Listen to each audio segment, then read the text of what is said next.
അല്ല, നമ്മൾ സ്വാഭാവികമായിട്ട് ഒരു പടത്തിൽ അഭിനയിക്കുമ്പോൾ അതിൽ അഭിനയിക്കുന്നവർക്ക് ആ പടത്തോടൊരു കമ്മിറ്റ്മെന്റ് സ്വാഭാവികമായിട്ട് വരണം. അപ്പൊ അതിന്റെ ഒരു പ്രൊമോഷൻ എന്ന് പറയുന്നത് ഒരു പ്രൊഡ്യൂസറെ സംബന്ധിച്ചോളം എത്ര കോടികൾ മുടക്കിയാണ് ഒരു പടം നിർമ്മിക്കുന്നത്.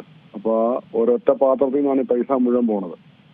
അപ്പൊ ആ പ്രോഡക്റ്റ് വിറ്റഴിക്കാൻ വേണ്ടിയിട്ടുള്ള മാർക്കറ്റിങ്ങിന്റെ സ്ട്രാറ്റജിയുടെ ഭാഗമായിട്ട് അതിൽ അഭിനയിച്ചവരെ പ്രൊമോഷന് പങ്കെടുക്കുക എന്നുള്ളത് സ്വാഭാവിക നീതിയും ന്യായവും മാത്രമാണ്. അതിൽ പങ്കെടുക്കാതിരുന്നത് എന്തുകൊണ്ട് എന്നുള്ളത് അദ്ദേഹം വ്യക്തമാക്കിയിട്ടില്ല. അത് അദ്ദേഹം ബിജുമോനെ പോലെയൊക്കെ ഉള്ളൊരു നല്ല ആർട്ടിസ്റ്റാണ്. അദ്ദേഹം പുട്ടുമാർക്ക് അങ്ങനെ പ്രശ്നം ഉണ്ടാക്കുന്ന ഒരാളായിരുന്നില്ല. അപ്പോൾ എന്ത് സംഭവിച്ചു, ഇയാൾ അദ്ദേഹത്തിന് എന്ത് സംഭവിച്ചു എന്നുള്ളത് അതിന്റെ പേരിലെ പ്രശ്നം. അതുപോലെ എന്തെങ്കിലും പ്രശ്നങ്ങളോ ഏതെങ്കിലും തരത്തിൽ എന്താ രാഷ്ട്രീയ പ്രശ്നമുണ്ടോ അല്ലെങ്കിൽ ഏതെങ്കിലും തരത്തിലുള്ള എന്താ വിളിച്ച ഒരു സംബന്ധമോ അതേക്ക് അന്വേഷണം നടത്തുകയും വേണം. അതോടൊപ്പം തന്നെ ഏത് ആർട്ടിസ്റ്റ് ആയാലും ഒരു പടം ഇറങ്ങുന്ന സമയത്ത് അതിന്റെ പ്രൊമോഷൻ പങ്കെടുക്കുക എന്നുള്ളത് വളരെ അത്യാവശ്യം. അതൊക്കെ ചെയ്യപ്പെടും. അതിന്റെ OTT റൈറ്റ് സംബന്ധിച്ച കാര്യങ്ങളുണ്ട്.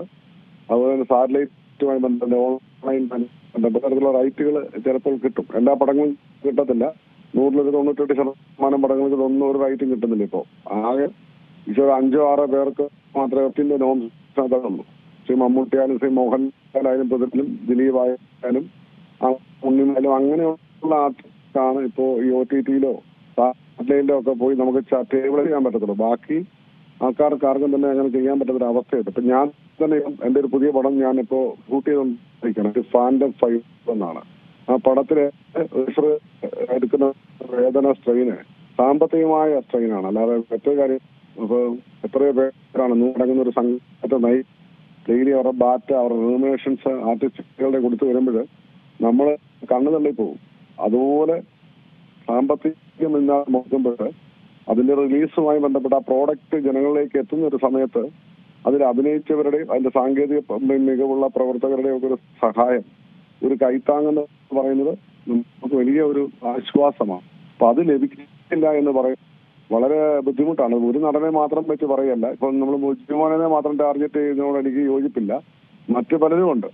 അപ്പൊ അതിനകത്ത് അവരെല്ലാം വളരെ കാര്യങ്ങൾ അവർ അഭിനയിക്കും, അവർ പോകും. പിന്നീട് അവർക്ക് യാതൊരു ഒരു പക്ഷി തൂവൽ കുടഞ്ഞിടുന്ന പോലെ ഇട്ടിട്ട് അവരങ്ങ് പോവുകയാണ്. അതൊരിക്കലും ഒരു ശരിയല്ല. കാരണം അതിന്റെ മുഴുവൻ സാമ്പത്തിക ഭാരം ദോഷങ്ങൾ അനുഭവിക്കുന്ന ഒരൊറ്റ മനുഷ്യൻ മാത്രമാണ് അതിന്റെ പ്രൊഡ്യൂസറാണ്. പറഞ്ഞില്ല, ഞാനിപ്പോ പടം കഴിഞ്ഞ 3 മാസം മുമ്പ് എന്റെ ഒരു പടം റിലീസ് ചെയ്തു. എനിക്ക് ഏകദേശം 1 കോടി രൂപ നഷ്ടമാണ്.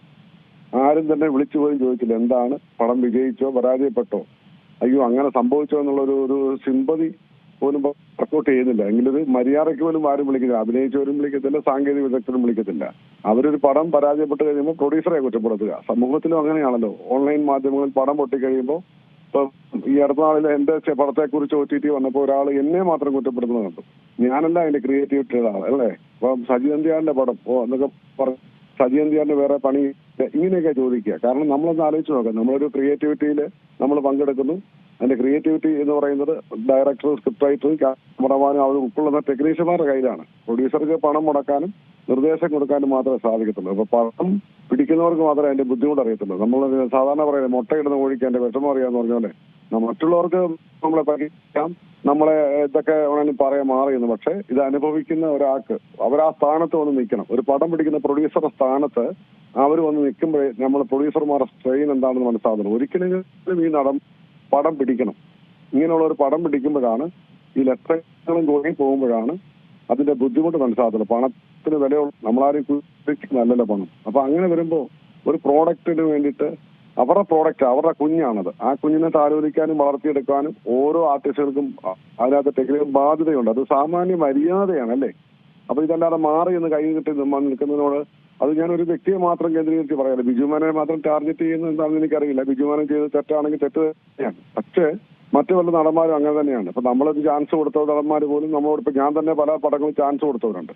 പിന്നീട് അവര് വിളിക്കുമ്പോൾ അവര് പറയുന്ന റേറ്റ് കേട്ടാൽ നമ്മുടെ തല ഇറങ്ങിപ്പോവും.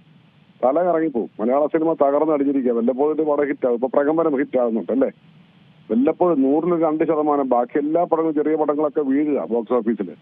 നഷ്ടം പ്രൊഡ്യൂസർ മാത്രം താങ്ങും. ഒരു മര്യാദയില്ലാത്ത മേഖലയാണ്, ഒരു നന്ദിയില്ലാത്ത മേഖലയാണ്. ഉള്ള കാര്യം ഉള്ളവരെ പറയാം. എനിക്ക് ആരെയും പേടിക്കേണ്ട കാര്യം ഒരാത്മാർത്ഥയും നന്ദിയില്ലാത്തൊരു മേഖലയാണ് സിനിമാ മേഖല. ഈ പടം വിജയിച്ചാലോ എല്ലാവരോടെ കൂടി പറയാം, അപ്പോഴേ ഞാൻ പറഞ്ഞില്ലേ പടം വിജയിച്ച് കണ്ടോ, എനിക്ക് അന്നേ തോന്നിയിരുന്നു എന്ന് പറഞ്ഞ് ആ പ്രൊഡ്യൂസറെ കൊണ്ട് അടുത്ത പടം എടുപ്പിച്ച് അവന്റെ എടുപ്പിക്കുക അവർ.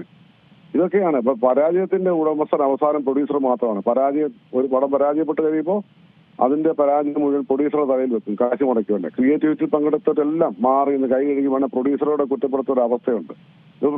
ഒരു പടം പ്രൊഡ്യൂസ് ചെയ്യുന്നവർക്ക് മാത്രമേ അതിന് ബുദ്ധിമുട്ട് മനസ്സിലാകത്തില്ല. പക്ഷെ മാറി നമുക്ക് എന്തും കുറ്റപ്പെടുത്താം, എന്ത് വേണമെങ്കിലും നമുക്ക് കല്ലെറിയാം. പക്ഷെ സാമ്പത്തികമായ ഒരു പ്രോഡക്റ്റിലേക്ക് ഇറങ്ങുമ്പോൾ പലരും ചോദിക്കുന്നുണ്ട്, നിങ്ങൾ എന്തിനാ ഈ പൈസ സിനിമയ്ക്ക് മുടക്കുന്നത്, നിങ്ങൾക്ക് വേറെ പണി വേറെ ബിസിനസ്സിൽ പോയിക്കൂടെ ചോദിക്കുന്നുണ്ട്. അപ്പം സിനിമ എന്ന് പറഞ്ഞ മേഖലയിൽ, എന്റർടൈൻമെന്റ് മേഖലയിൽ പണം മുടക്കാൻ പ്രൊഡ്യൂസർ വരുമ്പോൾ മാത്രമേ ഉള്ളൂ. ഇവിടെ എല്ലാവർക്കും സാമ്പത്തികമായി ഈ മേഖലയിൽ 10,000-കണക്കിന് പേരാണ് ജീവിക്കുന്നത്.